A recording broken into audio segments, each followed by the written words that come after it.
All right, guys, how's it going? Michael Fights with Friends here, recovering from that episode yesterday, that 420 episode.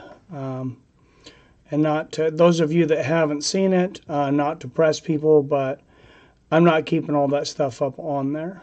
So watch it while you can. It'll probably be gone in about a week or so because I don't want people to get the wrong idea. I want them to know what the stream is when they come to it. And it's a fight stream.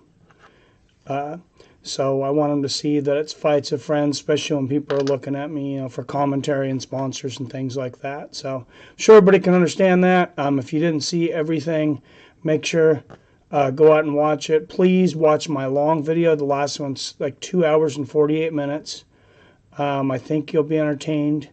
But you could help me out if you watch it. About every 5 to 10 minutes, there's a commercial break in there. On the short ones that are like 15 seconds, if you could not skip, it would help out my revenue tremendously. When you skip the ads, when it says, you can skip in like 4 or 5 seconds, nobody gets any revenue. I don't expect people to watch like 5-minute ads, but my big thing is respect to the creators that I watch and subscribe to for the work that they put in. Is usually if the commercial is less than a minute, I watch it. I think maybe that's a bit unreasonable, but maybe if it's 30 seconds or less, I think that seems reasonable. So that would definitely be appreciated. It would definitely help this channel go right now because I'm seriously struggling with ad revenue, which means like it is like nothing. Unfortunately, on that note, I'm here to announce that for the first time since I started the show, I will not be streaming the UFC Fight Companion tonight. Due to yesterday, I was a little stressed getting back here on time. I was inebriated. I accidentally somehow double booked myself. And that's my bad. I really try to keep my schedule on track. And I missed that one. I committed to an engagement actually to have dinner with fighter Matt Horwitz tonight, master of the multiverse. Me and my wife are going to go out with him and one of our female friends, nice lady that's a friend of the family. So we're going to go out, I'll go out and enjoy a nice dinner and talk about business. Talk some business, what we can do for him, what he can do for us if he wants to do anything more on the show, and definitely talk about other fighters in the area. There's fighters in this area. He's from this area. I'd really like to pick his brain on a lot of things, and I'm hoping he knows Josh Barnett because, as you guys probably know, I'm a big fan. I really want to get him on the show. Let's do some UFC Pick'em, though, and talk about the fight, since I'm not going to be able to watch them with you. And I'm just going to go through some of these tiebreakers. I don't know if it'll be a tiebreaker, but what will be the total time for all fights at this event? They start at 7. Almost always they are over by 10 o'clock, the fights. So I don't know if they're talking about total time in the cage or total time for the pay-per-view. That kind of confuses me. But your general stream is almost exactly 3 hours. I know that because my kids, when I would take them out to one of the restaurants around here that also had a bar in it, really nice restaurant, the kids couldn't be there past 10, so we were always stressing that the event would end by 10. We were watching it every time it would, but it would end at like 9:45, 9:50. One of them, I think we were walking out at like 9:57. So I'm going to say 3 hours for that. I think that might be for the fight time, though, so I would lose that. How many takedowns will be in the main event? Kevin Lee and Edson Barboza. Obviously, I would imagine any takedown's probably going to be from Kevin Lee. Barboza is going to try and keep it on the ground, so I'm going to say 4. Especially since I'm picking Edson Barboza to win this one. Let's just start out welterweights here. I'm going to go with Martin by decision against Nakamura. Anderson and Cummins, tight matchup. Anderson, I believe Anderson has knockouts. I don't remember for sure some of these guys, honestly. I'm just kind of picking the ones that are more majority. This guy in his UFC debut is a plus 40 Simon. He's going in against Develshvili. I can't completely pronounce that game. I've seen him fight, though. I think he's going to take it. I'm going to go with him, even though I think a lot of these people picked because they're going to get that plus 40 on the UFC debut. So that'd be nice, but I wouldn't pick him otherwise. So I'm not going to pick him with the plus 40. LaFleur and Garcia. I like LaFleur in that fight. I usually like Dan Miller. A lot of people are picking Hooker. I'm going to pick Miller by decision. Sterling and Johnson. Actually, I'm going to go with the knockout there. Tight matchup. I have not been impressed with David Branch at all in the UFC, so I'm going to go with Santos, actually by first round knockout. Willis and Sherman, of course. A few more people picked Willis. Sherman's got that power. I'm gonna go with the second round knockout of Sherman. That is going to be close, though. Surprised 75% of people picked Frankie Edgar. Only 25% picked Cub Swanson. I don't know what the reason is for that. Obviously, there's a lot of flyby fans. But if they're doing the fantasy, I would think a lot of it's people that have kind of studied it.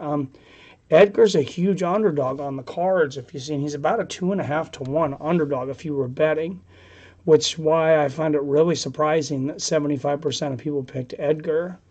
I think, honestly, it could just be a lot of uneducated guesses. And I'm actually going to pick Swanson to get the third round KO. I know I'm going out on a limb there because Edgar's only been knocked out once. But we were talking about how maybe he's aged overnight, and he's 36 years old at featherweight. That's a senior citizen at featherweight. This is not heavyweight. Heavyweight, you can go to 44, 45. 36 in featherweight is honestly ancient. Then you got Barboza and Kevin Lee. God, this thing could go either way.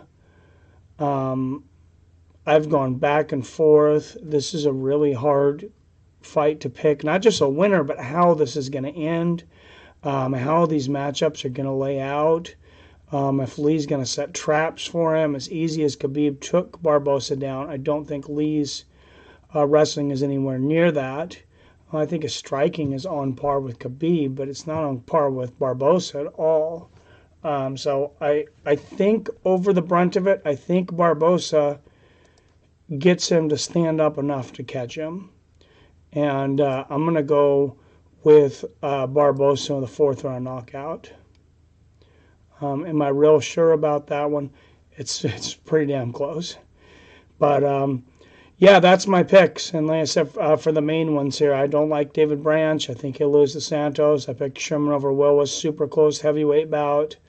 Cub Swanson over Edgar. Could go either way. We're judging a lot on Edgar on one fight.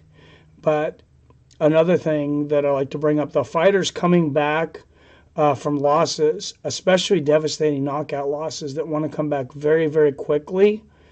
In the past, it usually doesn't end well for them, a.k.a. Michael Bisping, after coming back against GSP. Horrible idea and results, and the same thing happened. Frankie Edgar, of course, our condolences, I've said before, dealing with the death of his dad here real recently. He could draw some inspiration out of that. But your chin is your chin. When you're in there, you could be motivated to throw punches. You can be motivated to be in better shape, takedowns, whatever.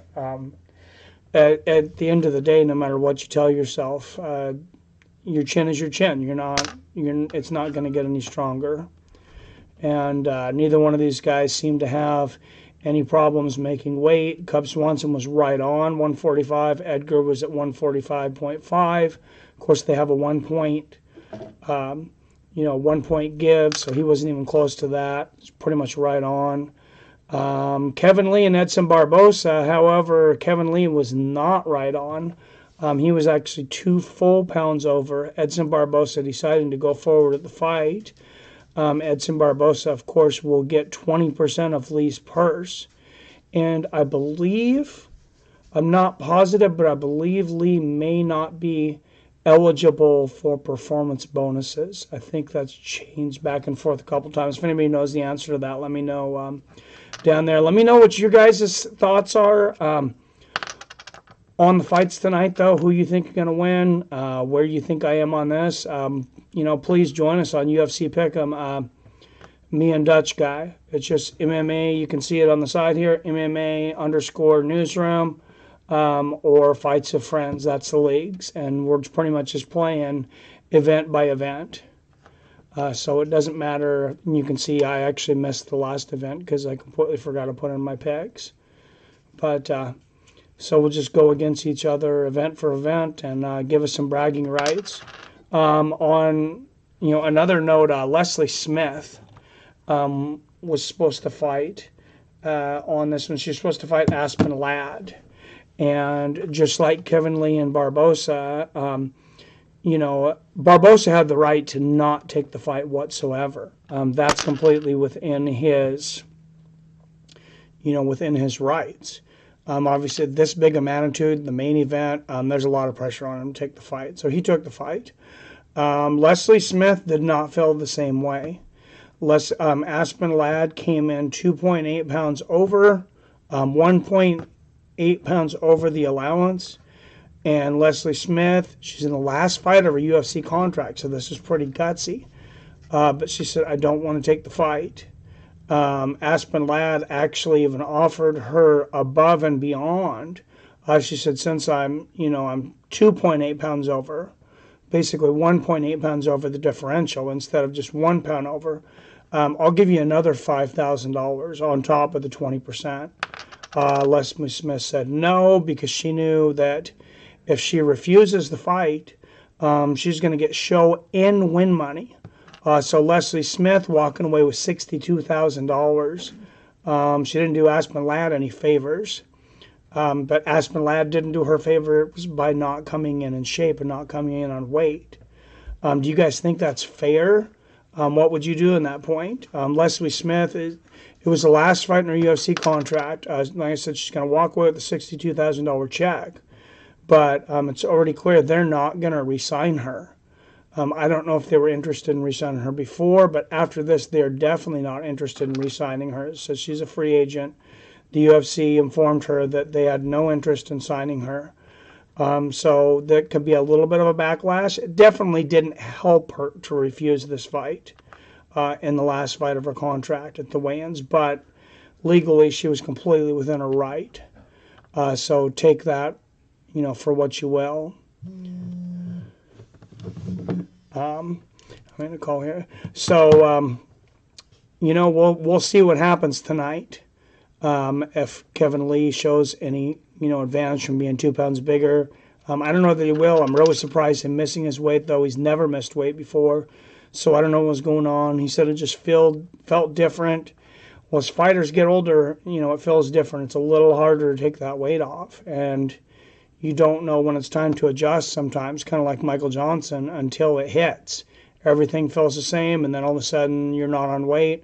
Or you are on weight like Michael Johnson, and you're passing out in the elevator. So that's why, all these guys, I think it's crazy to not have the top nutritionists, and weight loss coaches and things like that, if you can afford them, if you're at the level of Kevin Lee, Edson Barboza. Some of these guys on the very bottom of the undercard, I understand, they're working another job, and, their purse for their fight is basically paying for their training expenses, which is kind of sad, but in that point, I understand it. But let me know what you think about the fights tonight. I will be on here before Thursday. Sometime I'll talk to you guys, but Thursday, don't forget, I definitely will be here for the Cam Soda fight. We have Charles Felony Bennett versus Bruce the Lion Lachmedio. Of course, had interviews back and forth on here. If you guys want to watch them again, go on there and watch those interviews. They were not very nice to each other, especially Charles. So, and I know there's a lot of bad blood right now. I've talked to both of them in the meantime, especially Bruce, and he's very motivated to put the hurt on Charles for some of the things he said in that interview. And then, of course, Rico Rodriguez, former UFC champion, is going to return on that one. Can donate to the fighters' coins. It's going to be a neat event. It's like 5 p.m. I think on Thursday, so it won't interfere with MMA Live at 5. It'll become MMA Live at 5. So I will see you guys for that. I'll most likely see you guys before. Sorry I'm not there for the stream. I will try to catch these fights though and do a reaction video, give you guys my reaction of what I thought on them. If not, then that gives us something to talk about on Thursday for MMA Live at 5. But anyways, I will see you guys soon. As always, I love you, I respect you, and I'll see you fine asses later.